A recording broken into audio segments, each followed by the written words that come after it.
कहानी की शुरुआत नासा के एक स्पेस मिशन से होती है। चांद के पास मौजूद एक सैटेलाइट खराब हो जाता है, इसलिए उसे ठीक करने के लिए 3 अंतरिक्ष यात्री भेजे जाते हैं। उनके नाम हैं ब्रायन हापर, एलिसन मार्कस और जो फाउलर। ब्रायन मजाकिया स्वभाव का इंसान है, जबकि मार्कस अपने काम को लेकर बहुत गंभीर रहती है। मिशन सामान्य तरीके से चल रहा होता है। तीनों अपने काम में व्यस्त होते हैं और आपस में बातें कर रहे होते हैं। अचानक मार्कस अंतरिक्ष में एक अजीब काला झुंड देखती है। शुरुआत में किसी को समझ नहीं आता कि वो क्या है, लेकिन कुछ ही पलों में वो झुंड तेजी से उनकी तरफ बढ़ता है और हमला कर देता है। हमले की वजह से मार्कस का सेफ्टी केबल टूट जाता है और वो अंतरिक्ष में दूर जाने लगती है। वो घबराकर ब्रायन को मदद के लिए पुकारती है। ब्रायन अपनी जान जोखिम में डालकर उसकी तरफ जाता है और उसे पकड़ लेता है, लेकिन तभी स्पेसशिप का कंट्रोल बिगड़ जाता है। जहाज तेजी से घूमने लगता है। ब्रायन मजबूर होकर वापस खिंचने लगता है और उसकी आंखों के सामने मार्कस अंतरिक्ष में गायब हो जाती है। ब्रायन किसी तरह स्पेसशिप के अंदर लौट आता है। वहां जो फाउलर बेहोश पड़ी होती है। जहाज को संभालते समय ब्रायन एक डरावना दृश्य देखता है। वही काला झुंड चांद की सतह को ड्रिल करके उसके अंदर घुस रहा होता है। इसके बाद कहानी 18 महीने आगे बढ़ती है। नासा मार्कस की मौत का जिम्मेदार ब्रायन को ठहराता है। ब्रायन बार बार उस काले झुंड के बारे में बताता है, लेकिन कोई उसकी बात पर विश्वास नहीं करता। उसे नौकरी से निकाल दिया जाता है और उसकी निजी जिंदगी भी बिखर जाती है। फिर कहानी 12 साल आगे बढ़ती है। अब हमारी मुलाकात के सी हाउसमैन से होती है। वो एक साधारण आदमी है, लेकिन अंतरिक्ष से जुड़ी चीजों पर रिसर्च करता रहता है। एक दिन उसकी रिपोर्ट में पता चलता है कि चांद अपनी कक्षा से थोड़ा हट चुका है और धीरे धीरे धरती की तरफ बढ़ रहा है। ये देखकर उसके होश उड़ जाते हैं। वो नासा को फोन करके चेतावनी देने की कोशिश करता है, लेकिन कोई उसकी बात नहीं सुनता। इसके बाद केसी ब्रायन से मिलने का फैसला करता है, क्योंकि उसे लगता है कि ब्रायन ही उसकी बात समझ सकता है। केसी ब्रायन के एक छोटे से कार्यक्रम में पहुंचता है। वहां कुछ बच्चे चांद और अंतरिक्ष के बारे में सीखने आए होते हैं। ब्रायन अभी तक नहीं पहुंचा होता, इसलिए केसी खुद बच्चों को चांद के बारे में बताने लगता है। कुछ देर बाद ब्रायन वहां आता है। केसी तुरंत उसके पास जाकर कहता है कि उसने बहुत बड़ी खोज की है और उसे नासा तक पहुंचाना जरूरी है। वो अपने रिसर्च पेपर दिखाते हुए बताता है कि चांद अपनी कक्षा छोड़कर धरती की तरफ बढ़ रहा है। ब्रायन उसकी बात पर विश्वास नहीं करता। उसे लगता है कि केसी सिर्फ एक और साजिश, थ्योरी फैलाने वाला आदमी है। वो सिक्योरिटी बुलाकर उसे बाहर निकलवा देता है। जाते जाते केसी अपने रिसर्च पेपर वहीं छोड़ देता है। उधर ब्रायन की जिंदगी पहले से ही मुश्किलों से भरी होती है। उसका बेटा सनी तेज गाड़ी चलाने की वजह से जेल पहुंच जाता है। ब्रायन उसे छुड़ाने की कोशिश करता है, लेकिन अदालत में उसके खराब व्यवहार की वजह से जज बेल देने से मना कर देता है। दूसरी तरफ नासा के वैज्ञानिक लगातार चांद का अध्ययन कर रहे होते हैं। जल्द ही उन्हें भी पता चल जाता है कि चांद वास्तव में अपनी कक्षा से हट रहा है। अगर ऐसा ही चलता रहा तो कुछ ही हफ्तों में वो धरती के बेहद करीब पहुंच जाएगा। अब नासा के अंदर चिंता बढ़ जाती है। वैज्ञानिकों को चांद के अंदर एक विशाल सुरंग जैसी संरचना भी दिखाई देती है। उन्हें शक होता है कि शायद इसी का संबंध इस पूरे संकट से है। इस बीच केसी अपनी बीमार मां से मिलने जाता है। उसकी मां भूलने की बीमारी से जूझ रही होती है। वो अपने बेटे को हिम्मत देती है और कहती है कि अगर कोई तुम्हारी बात नहीं सुन रहा तो हार मत मानो। उधर नासा फैसला करता है कि इस जानकारी को अभी दुनिया से छुपाया जाए, लेकिन उन्हें नहीं पता होता कि केसी अपनी पूरी रिसर्च इंटरनेट पर डाल चुका है। कुछ ही घंटों में यह खबर पूरी दुनिया में फैल जाती है। लोग जान जाते हैं कि चांद धरती की तरफ बढ़ रहा है। ये सुनते ही हर जगह अफरा तफरी मच जाती है। लोग सुपरमार्केट से सामान खरीदने लगते हैं। कई जगह लूटपाट शुरू हो जाती है। सड़कों पर भारी ट्रैफिक लग जाता है, क्योंकि लोग सुरक्षित जगहों की तरफ भाग रहे होते हैं। आखिरकार नासा प्रेस कॉन्फ्रेंस करके सच्चाई स्वीकार करता है। वे बताते हैं कि स्थिति गंभीर है, लेकिन उसे संभालने की कोशिश की जा रही है। हालांकि लोगों का डर कम नहीं होता। जैसे जैसे चांद धरती के करीब आता है, समुद्रों में हलचल बढ़ने लगती है। कई देशों में भारी बारिश, तूफान और बाढ़ शुरू हो जाती है। इसी दौरान ब्रायन टीवी पर कुछ वैज्ञानिकों की बहस देखता है। कुछ वैज्ञानिकों का दावा होता है कि चांद कोई प्राकृतिक उपग्रह नहीं है। उनके अनुसार चांद वास्तव में एक विशाल कृत्रिम संरचना यानी मेगा स्ट्रक्चर हो सकता है। पहले लोग इस विचार का मजाक उड़ाते थे, लेकिन अब हालात देखकर यह बात असंभव नहीं लग रही थी। ये सब देखकर ब्रायन को केसी की बातें याद आती हैं। वो उसके छोड़े हुए रिसर्च पेपर निकालकर पढ़ता है। धीरे धीरे उसे एहसास होने लगता है कि शायद केसी सही था। आखिरकार वो केसी से मिलने पहुंचता है। वहां केसी उसे अपनी पूरी थ्योरी समझाता है। वो कहता है कि चांद के अंदर कुछ ऐसा है जो उसे उसकी कक्षा से बाहर धकेल रहा है। उसके अनुसार वही रहस्यमयी काला झुंड इस पूरे संकट की जड़ है। अगर उसे रोका जा सके तो शायद चांद फिर से सामान्य स्थिति में लौट सकता है। अब पहली बार ब्रायन उसके साथ मिलकर सच्चाई पता लगाने का फैसला करता है। जब ब्रायन और केसी बात कर रहे होते हैं, उसी समय नासा अपना पहला मिशन चांद की तरफ भेजता है। मिशन का मकसद चांद के अंदर दिखाई देने वाली रहस्यमयी सुरंग की जांच करना था। 3 अंतरिक्ष यात्री एक छोटे लैंडर में बैठकर उस सुरंग की तरफ बढ़ते हैं। शुरू में सब कुछ ठीक रहता है, लेकिन जैसे ही वे सुरंग के करीब पहुंचते हैं, वही काला झुंड अचानक उनके सामने आ जाता है। कुछ ही सेकंड में वो उनके सिस्टम पर हमला कर देता है। नासा के वैज्ञानिक धरती से सब कुछ लाइव देख रहे होते हैं, लेकिन वे कुछ नहीं कर पाते। वो झुंड लैंडर को घेर लेता है और मिशन पूरी तरह नष्ट हो जाता है। तीनों अंतरिक्ष यात्री मारे जाते हैं। ये देखकर नासा में सन्नाटा छा जाता है। उधर धरती पर हालात और खराब होने लगते हैं। चांद अब पहले से कहीं ज्यादा करीब आ चुका था। उसकी गुरुत्वाकर्षण शक्ति समुद्रों को अपनी तरफ खींचने लगती है। दुनिया भर में भयानक बाढ़ आने लगती है। कई शहर पानी में डूब जाते हैं। लाखों लोग अपने घर छोड़ने पर मजबूर हो जाते हैं। एक समय ऐसा आता है जब ब्रायन और केसी भी अचानक आई बाढ़ में फंस जाते हैं। पानी इतनी तेजी से बढ़ता है कि उनकी जान पर बनाती है। केसी बहने लगता है, लेकिन ब्रायन समय रहते उसे बचा लेता है। इधर नासा का डायरेक्टर दबाव में आकर इस्तीफा दे देता है। अब जो फाउलर को पूरी जिम्मेदारी संभालनी पड़ती है। इसके बाद जो को एक गुप्त जगह पर बुलाया जाता है। वहां उसकी मुलाकात होल्डन नाम के व्यक्ति से होती है। होल्डन उसे एक पुरानी वीडियो दिखाता है जो कई सालों से छिपा कर रखी गई थी। वीडियो देखकर जो हैरान रह जाती है। वीडियो में साफ दिखाई देता है कि वही रहस्यमयी काला झुंड कई साल पहले भी देखा गया था।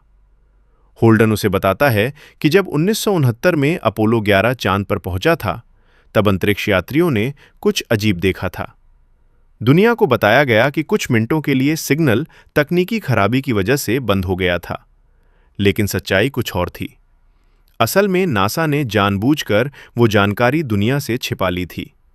ऊपर से आदेश मिला था कि इस रहस्य को गुप्त रखा जाए। होल्डन आगे बताता है कि उस खतरे से निपटने के लिए एक खास स्पेसशिप और हथियार बनाने की योजना भी शुरू की गई थी। इस परियोजना का नाम था जूलू, लेकिन फंड की कमी और राजनीतिक कारणों की वजह से वो योजना अधूरी छोड़ दी गई। अब जो समझ जाती है कि अगर उस समय काम पूरा हो जाता तो शायद आज दुनिया इस हालत में नहीं होती। इसके बाद जो अमेरिका के सैन्य अधिकारियों के साथ बैठक करती है। बैठक में एक जनरल सुझाव देता है कि चांद को परमाणु मिसाइल से उड़ा देना चाहिए, लेकिन जो इस विचार का विरोध करती है। वो समझाती है कि अगर चांद नष्ट हो गया तो धरती का प्राकृतिक संतुलन भी खत्म हो जाएगा। ऐसी स्थिति में इंसानों का बचना लगभग असंभव होगा। लेकिन बहुत से अधिकारी उसकी बात को गंभीरता से नहीं लेते। बैठक के बाद जो का ध्यान एक खिलौना रॉकेट पर जाता है और अचानक उसे जूलू प्रोजेक्ट याद आ जाता है। वो सोचती है कि शायद वही अधूरा स्पेसशिप अभी भी दुनिया को बचाने की आखिरी उम्मीद बन सकता है। जो तुरंत उसकी लोकेशन पता करती है। इसके बाद सेना की मदद से ब्रायन और केसी को वहां बुलाया जाता है। अब दुनिया को बचाने के लिए एक नया और बेहद खतरनाक मिशन शुरू होने वाला था। ब्रायन और केसी एक गुप्त सैन्य ठिकाने पर पहुंचते हैं। वहां जो फाउलर उन्हें पुराने जूलू स्पेसशिप के बारे में बताती है। यह स्पेसशिप कई साल पहले बनाया गया था, लेकिन कभी इस्तेमाल नहीं हुआ।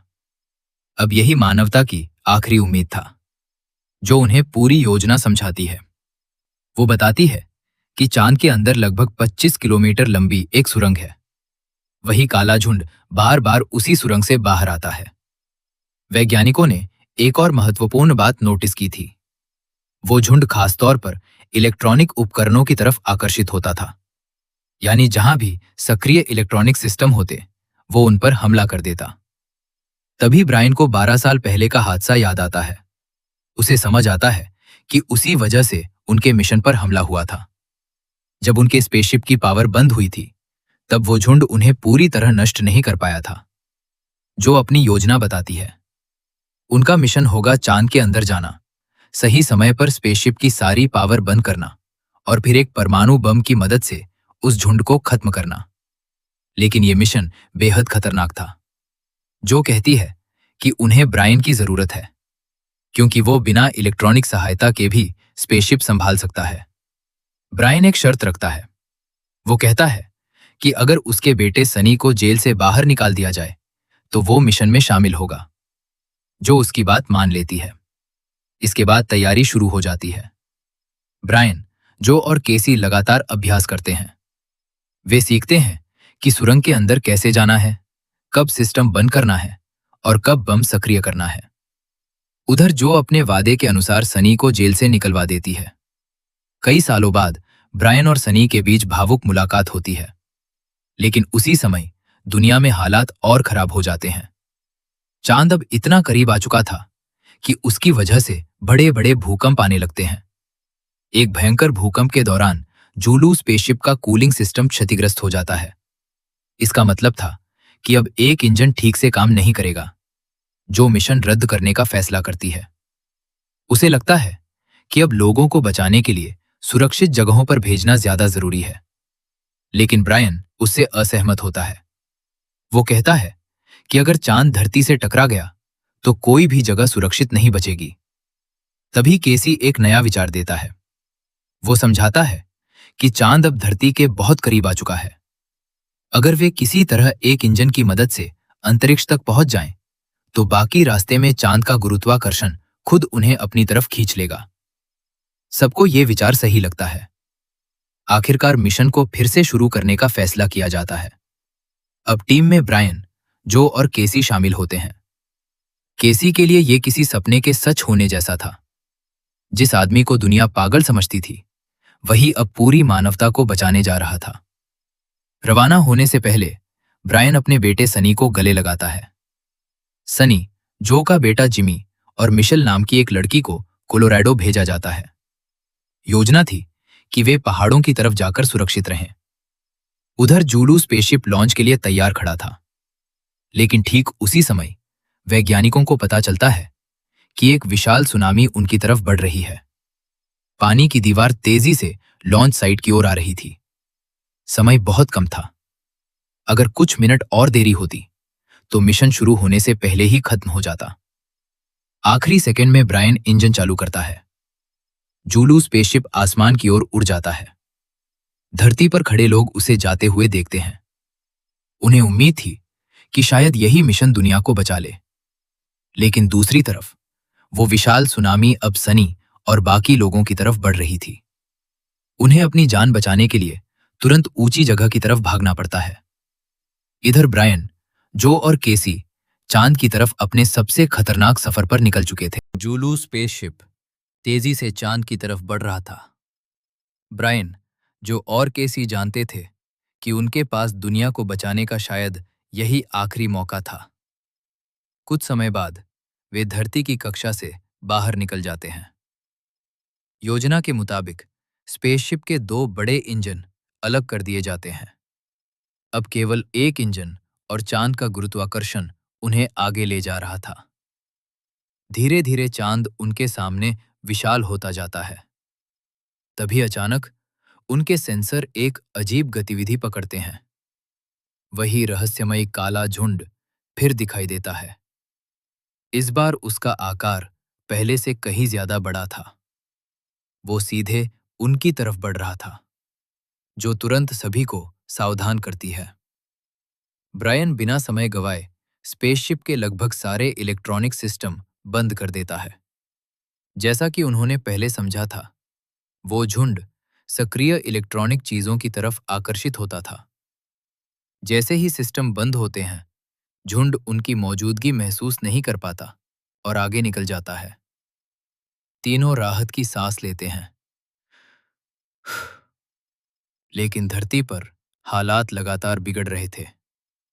चांद के छोटे छोटे टुकड़े टूटकर धरती पर गिरने लगे थे।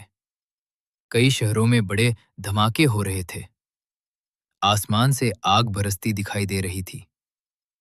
उधर सनी, जिमी और मिशेल कोलोराडो पहुंचने की कोशिश कर रहे थे। रास्ते में कुछ हथियारबंद लुटेरे उन्हें रोक लेते हैं। वे उनका वाहन और सामान छीन लेते हैं। अब तीनों के पास पैदल चलने के अलावा कोई रास्ता नहीं बचता। वे मुश्किल हालात में आगे बढ़ते रहते हैं। इधर जूलू स्पेसशिप आखिरकार चांद के पास पहुंच जाता है। ब्रायन और उसकी टीम उस विशाल सुरंग को देख लेते हैं जिसके बारे में नासा को पता चला था। अब उन्हें उसी सुरंग के अंदर जाना था। वे न्यूक्लियर बम को तैयार करते हैं और सही समय का इंतजार करने लगते हैं। कुछ देर बाद काला झुंड फिर बाहर निकलता है। वो उनके स्पेसशिप के आसपास घूमने लगता है। शुरुआत में तीनों घबरा जाते हैं, लेकिन फिर उन्हें समझ आता है कि झुंड किसी और चीज की तरफ आकर्षित हुआ है। असल में बम को सक्रिय करने वाला रिमोट अभी भी चालू था। उसी इलेक्ट्रॉनिक सिग्नल की वजह से झुंड उनकी तरफ आया था। ये समझते ही ब्रायन तुरंत रिमोट को नष्ट कर देता है। सिग्नल खत्म होते ही झुंड वापस सुरंग के अंदर चला जाता है। अब टीम को यकीन हो जाता है कि उनका अनुमान सही था। अगर उन्हें मिशन पूरा करना है तो पूरी तरह पावर बंद करके सुरंग के अंदर जाना होगा। उधर धरती पर सनी और उसके साथी आखिरकार टॉम तक पहुंच जाते हैं। लेकिन वहां एक नई समस्या उनका इंतजार कर रही होती है। चांद के बेहद करीब आने की वजह से वातावरण प्रभावित होने लगा था। हवा में ऑक्सीजन का स्तर तेजी से कम हो रहा था। लोगों को सांस लेने में दिक्कत होने लगी थी। अब उन्हें जल्द से जल्द ऑक्सीजन सिलेंडर ढूंढने थे। दूसरी तरफ ब्रायन, जो और किसी छोटे लैंडर में बैठकर चांद की सुरंग के अंदर प्रवेश करने की तैयारी करते हैं। ये उनके जीवन का सबसे खतरनाक कदम था। अगर कुछ भी गलत हुआ तो उनके वापस लौटने की कोई संभावना नहीं थी। लेकिन पूरी मानवता का भविष्य अब उन्हीं के हाथों में था। ब्रायन, जो और केसी छोटे लैंडर में बैठकर चांद की रहस्यमयी सुरंग के अंदर जाते हैं। जैसे जैसे वे आगे बढ़ते हैं, उन्हें महसूस होता है कि चांद अंदर से बिल्कुल वैसा नहीं है जैसा दुनिया सोचती है। कुछ दूर जाने के बाद उनके सामने हैरान कर देने वाला नजारा आता है। वहां मिट्टी और पत्थरों की जगह विशाल मशीनें, चमकती दीवारें और बहुत उन्नत तकनीक मौजूद होती है।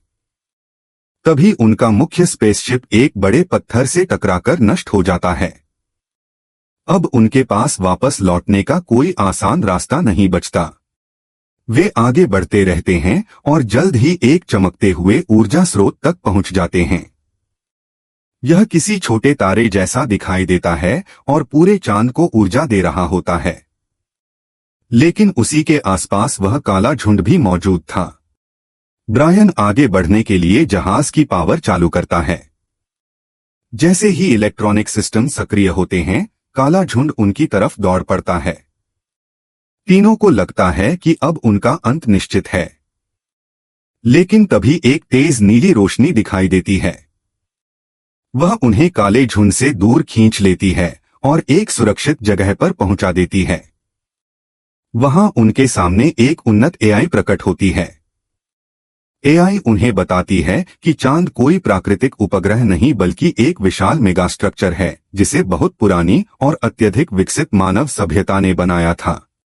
फिर एआई एक और बड़ा राज खोलती है। वह बताती है कि काला झुंड असल में नैनोबॉट्स हैं, जिन्होंने अपने निर्माताओं के खिलाफ बगावत कर दी थी और अब चांद पर कब्जा कर लिया है। एआई की बात सुनकर ब्रायन, जो और केसी समझ जाते हैं कि असली खतरा नैनोबॉट्स हैं। ये ही काला झुंड हैं जो चांद की ऊर्जा पर कब्जा करके उसे अस्थिर कर रहे हैं। अब अगर इन्हें नहीं रोका गया तो चांद कभी भी धरती से टकरा सकता है। तीनों तुरंत अगला कदम तय करते हैं। उन्हें उस ऊर्जा स्रोत तक पहुंचकर नैनोबॉट्स को रोकना होगा। लेकिन तभी नैनोबॉट्स फिर से सक्रिय हो जाते हैं और उनकी तरफ तेजी से बढ़ने लगते हैं। ब्रायन तुरंत स्पेसशिप को पावर ऑफ कर देता है ताकि वे दिखाई न दें। कुछ देर के लिए झुंड रुक जाता है। अब उन्हें एक बहुत बड़ा फैसला लेना था। एआई बताती है कि नैनोबॉट्स को खत्म करने के लिए एक न्यूक्लियर बम इस्तेमाल करना होगा, लेकिन इसे सही जगह तक ले जाना बहुत खतरनाक है। जो कहती है कि अगर जरूरत पड़ी तो मिशन को पूरा करना ही होगा। ब्रायन कहता है कि वह खुद बम लेकर जाएगा। केसी इस योजना से सहमत नहीं होता, लेकिन कोई और रास्ता नहीं होता। तीनों धीरे धीरे उस सुरंग के अंदर बढ़ते हैं जहां मुख्य ऊर्जा स्रोत मौजूद है। धरती पर हालात और बिगड़ चुके हैं। बड़े भूकंप, बाढ़ और तूफान हर जगह तबाही मचा रहे हैं। अब सबकी उम्मीद सिर्फ इस मिशन पर टिकी होती है। अचानक नैनोबॉट्स फिर से हमला कर देते हैं और उनके जहाज को घेर लेते हैं। अब ब्रायन को फैसला करना होता है कि क्या वह समय रहते बम एक्टिव कर पाएगा या नहीं। नैनोबॉट्स तेजी से उनके स्पेसशिप को घेर लेते हैं। अब ब्रायन, जो और केसी पूरी तरह फंस जाते हैं। हर तरफ काला झुंड फैल चुका था।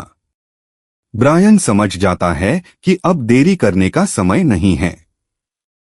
वह तुरंत न्यूक्लियर बम को एक्टिव करने की कोशिश करता है, लेकिन तभी स्पेसशिप का कंट्रोल पूरी तरह बंद हो जाता है।